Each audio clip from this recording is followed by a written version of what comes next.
السلام عليكم ورحمة الله وبركاته. الله أكبر الله أكبر الله أكبر الله أكبر. أشهد أن لا إله إلا الله. أشهد أن لا إله إلا الله. أشهد أن محمدا رسول الله. أشهد أن محمدا رسول الله. حي على الصلاة حي على الصلاة.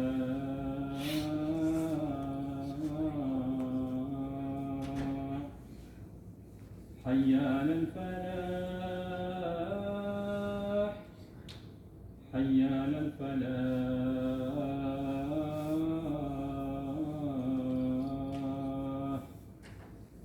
الله أكبر الله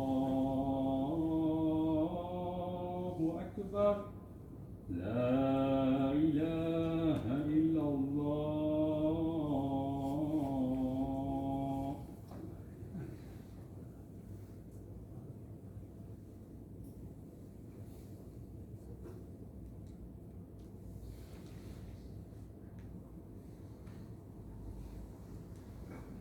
الحمد لله والصلاة والسلام على سيدنا محمد وعلى آله وصحبه وسلم تسليما كثيرا طيبا مباركا فيه إلى يوم الدين. أخواتي الفاضلات، إخواني الأعزاء، شبابنا الأكارم، السلام عليكم ورحمة الله وبركاته. أما بعد، يقول الله عز وجل في كتابه في آخر آيات الصيام: وإذا سألك عبادي عني فإني قريب. شهر رمضان شهر محبة خاصة لله، فلا يجب أن ننسى، ولا يجب للجهد الذي نبذله من صيام وقيام خلال هذا الشهر أن ينسينا غاية الوجود، ألا وهي محبة الله والشفقة على الخلق، وأن علاقتنا بالله أساسها يحبهم ويحبونه، وما فرض الله علينا فريضة إلا ليقربنا منه. قال رسولنا صلى الله عليه وسلم فيما يرويه عن ربه: ما تقرب إلي عبدي بشيء أفضل مما افترضت عليه، وما يزال عبدي يتقرب إلي بالنوافل حتى أحبه. ولا تعارض بين الفرض والمحبة، فالفرض ليس إكراه. لا تعارض بين الفرض والمحبة، فالمحب الصادق ينتظر أن يأمره محبوبه، ولا يرى الفرض من محبوبه إلا تشريفا له. محبة الله عزيزة، محبة الله لا كمحبة الدنيا، فالدنيا تعطى للجميع، أما محبة الله فهي غالية. ففي قانون محبة الله، قبل أن تكون محبا يجب أن تكون محبوبا. قال الله تعالى: يحبهم حبه سابق ويحبونه. وأمام هذا الحب نحن عاجزون. كل ما نقدر عليه أن نعمل، أن نجتهد، ونرجو أن يدخلنا الله في زمرة المحبوبين. نصوم وندعو عند الإفطار أن نكون من المقربين. الصيام محبة لله، لأنه في الحقيقة نصف شهادة الإسلام. الصيام نفي للآلهة، لا إله.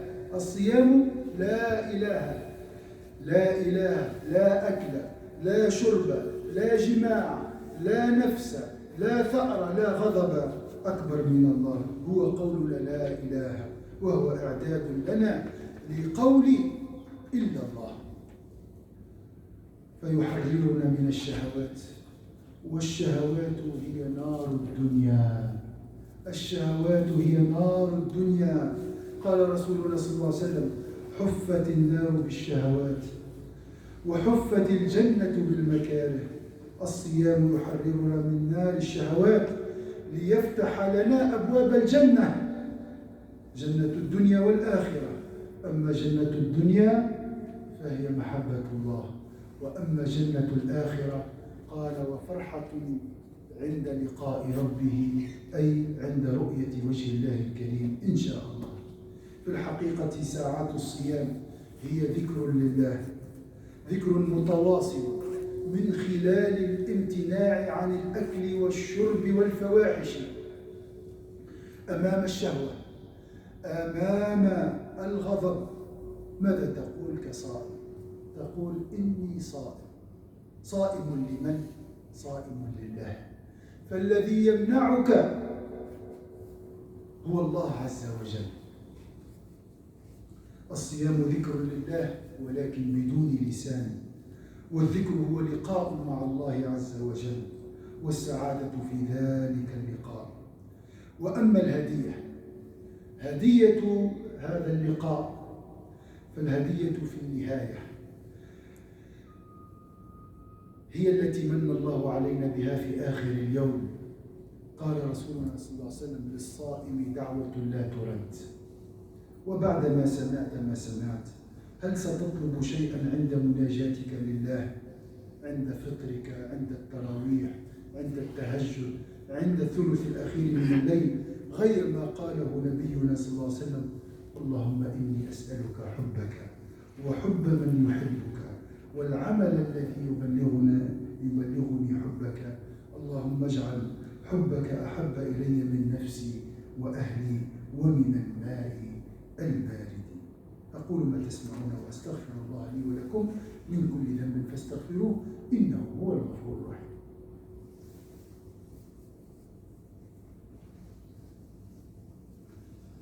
الحمد لله والصلاة والسلام على سيدنا محمد وعلى آله وصحبه وسلم تسليما كثيرا طيبا مباركا فيه إلى يوم الدين. Chers sœurs, chers frères, chers jeunes, Assalamu alaikum wa rahmatullahi wa barakatuh.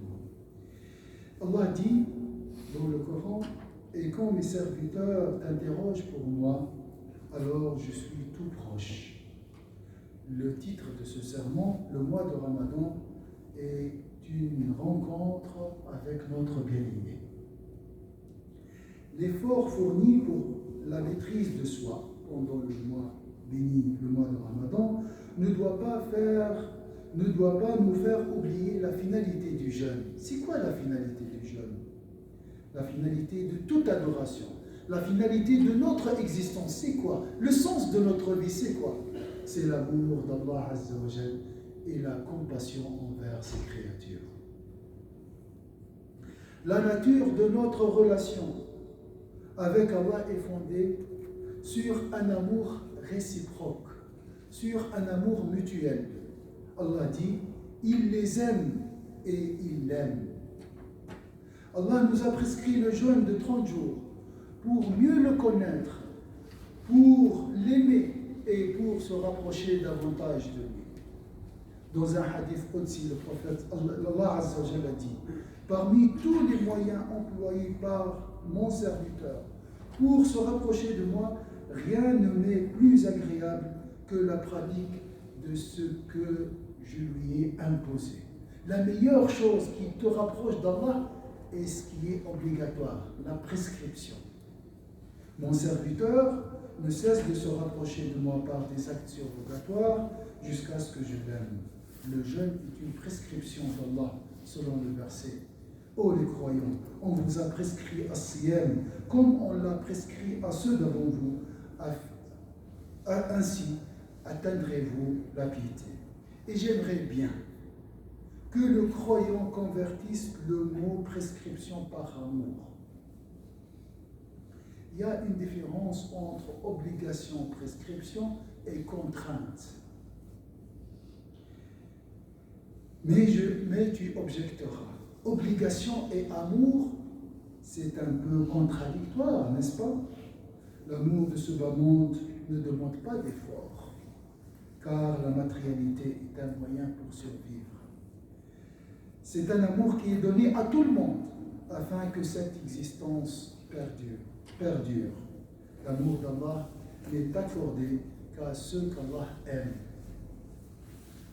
L'amour d'Allah, c'est un amour à mériter.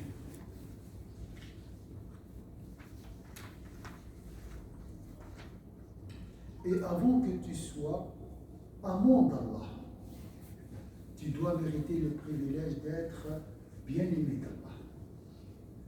Et à ce niveau, nous sommes impuissants. Nous ne pouvons qu'œuvrer, jeûner et espérer pendant la rupture du jeûne, ou pendant le tarawih, ou at-tahajjud, ou pendant la nuit de destin, qu'Allah nous aime davantage. Allah, l'amour d'Allah vers nous précède notre amour envers lui. Allah dit, il les aime et il l'aime. C'est un amour éternel et précieux. L'accomplissement d'une obligation nous libère de notre ego, des excès et de toute divinité cachée ou apparente. L'excès de nourriture est une divinité.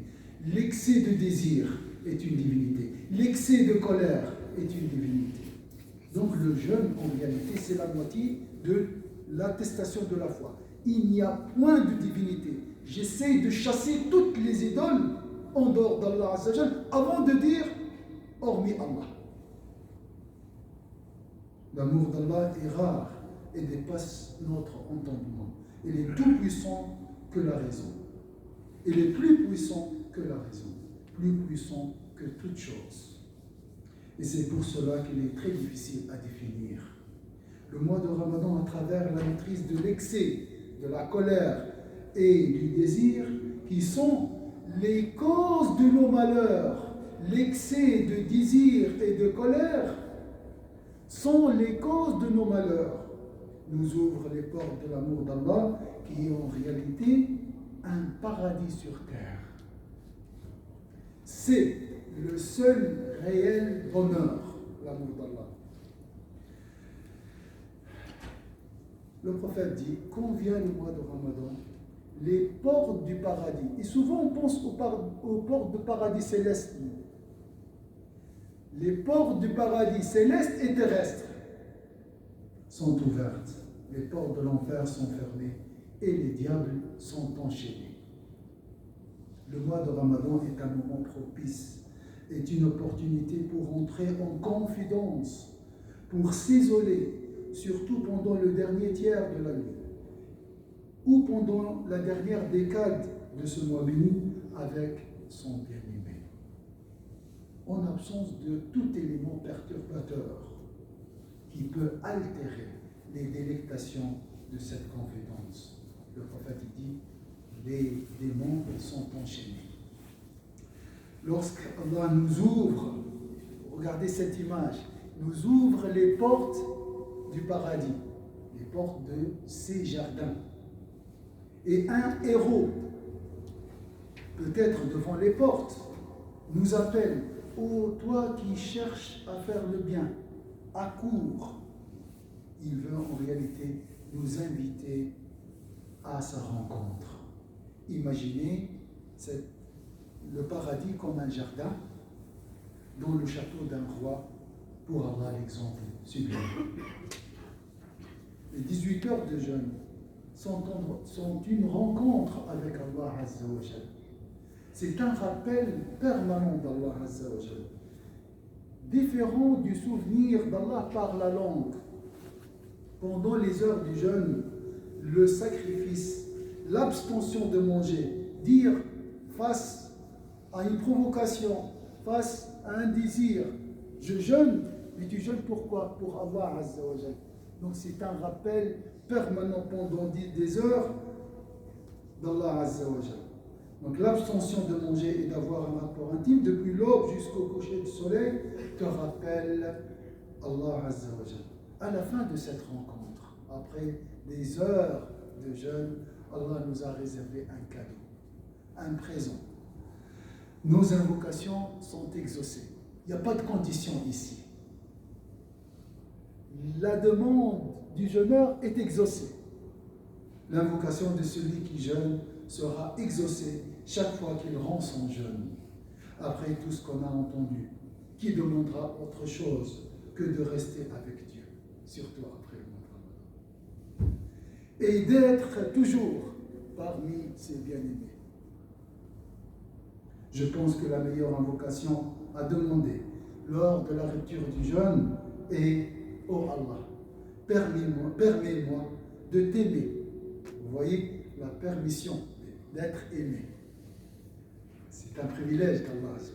Oh Allah, permets-moi de t'aimer et d'aimer ceux qui t'aiment et d'aimer tout ce qui me rapproche de ton amour et fait que ton amour soit plus précieux pour moi que l'eau fraîche pour celui qui a soif.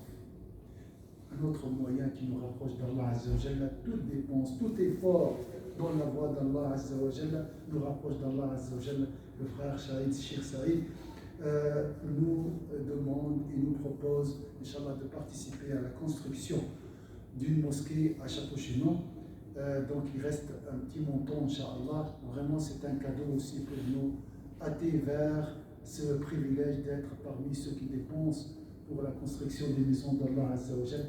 Le sacrifice nous procure l'amour d'Allah Azza wa Jal. أقول ما تسمعون وأستغفر الله لي ولكم من كل ذنب فاستغفروه إنه هو الغفور الرحيم. اللهم ارحمنا يا رب العالمين. اللهم نسألك حبك وحب من يحبك وحب من يقربنا إلى حبك وأن تجعل حبك أحب إلينا من أنفسنا وأهلنا وأموالنا ومن الماء البارد على الظمأ. اللهم فرج على جميع المستضعفين، فرج على إخواننا المظلومين في فلسطين، فرج على يا رب المحزونين والمهمومين، واقض الدين عن المدينين، وأصلح بين الأزواج، وأصلح يا رب حال الشباب والكبار والأزواج. اللهم آمين آمين وأقم الصلاة.